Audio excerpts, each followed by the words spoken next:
Hey everyone, it's Gary with Coinage Addiction, and I want to talk to you today about something that we've been doing on our channel for quite a few times now, and we've been discussing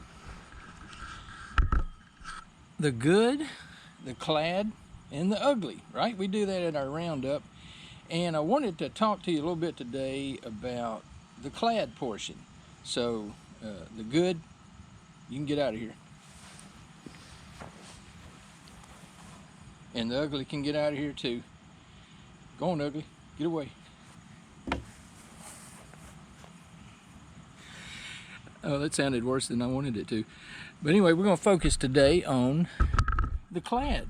So we've been sorting everything by the clad and the good, you know, stuff we were keeping. The clad is clad coinage, and I've been calling some of it wrong.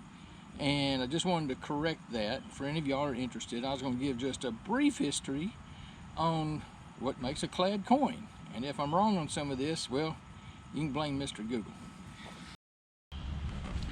Okay, so I'm not giving an exhaustive history on any of these coins, although I do spend a little bit more time on the dimes. I'm going to have a few pictures, but not pictures of everything. So anyway, I got my cheat notes. And so, you know, why do we have clad versus non-clad? And the short answer on that was, right or not, the government in the 60s, they thought people were hoarding coinage because at one point the silver content in particular was becoming more valuable than the face value of the coin. So their solution was to start making it a mixture. So they would make it either a copper and silver mixture or copper and zinc, depending on the coin. So that way people weren't melting them down to try to go sell them for the mineral content instead of the you know, face value of the coin itself. So anyway, just a brief history on by coin on when they went through that transition. So for pennies, example, pennies, pennies started back in 1793. They had what they called a large cent. But then from 1857 on,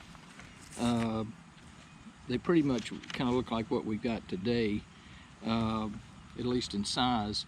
And up through 1982, they were mostly copper.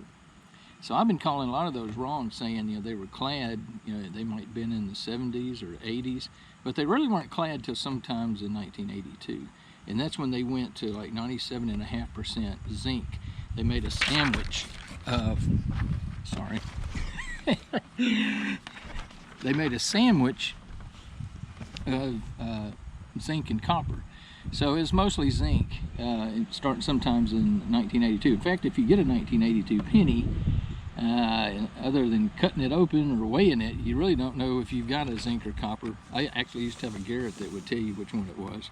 But so anyway, before the time of 1982, they had about 2.2 cents worth of copper in them, so people were probably melting some of those down. Nickels. Nickels are not clad even today, and never were.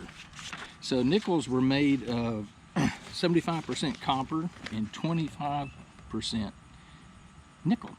So the nickels, other than a period when you had the war nickel from 1942 to 45, they had what they called the war nickel, and they actually cut back on the amount of nickel that was in them because they needed the nickel for the war efforts for World War II. They actually made some tank armor, they made some portable bridges, anti-aircraft guns had a lot of nickel content in them apparently, so they dialed back on the amount of nickel content in that period, 1942 through 45. So that's why we call those war nickels. Otherwise, those never should be in my clad column. They're just not clad. Dimes are real interesting, and one of my favorites, I guess. The dime was issued originally in 1796, and they were fairly small and silver. And they were like that until 1808. So in part of 1809, they had what they called the capped bust dime. And this is new stuff for me. A lot of y'all probably already knew this. I certainly hadn't found any of these, so I hadn't really had an opportunity to look at them too much, or just occasionally look at them. So in 1837, you see the seated Liberty dime. That was around until 1891. 1892 through 1916, you dug that one up. It was a barber dime, if you got that year. 1916 through 1945 saw the Mercury dime. That's when it was circulated. And then 1946 to present, we had the Roosevelt. So they signed this act, the Coinage Act. It was called something like that. The Coinage Act of 1965 is when they first started changing the silver content for the dimes, the quarters, the half dollars, and dollars. And again, it's because the mineral content was exceeding the face value of the coin itself, so people would or could melt them down, and they didn't want them to get too short in circulation with people hoarding them. So that's when they backed out on how much they had in silver. And the half dollar in particular went from 90% down to 40% silver.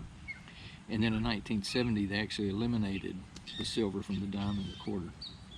So in summary, not to make this too lengthy, so in summary, if you got a penny up until somewhere in 1982, it was not clad. It started becoming clad somewhere in 1982 to present.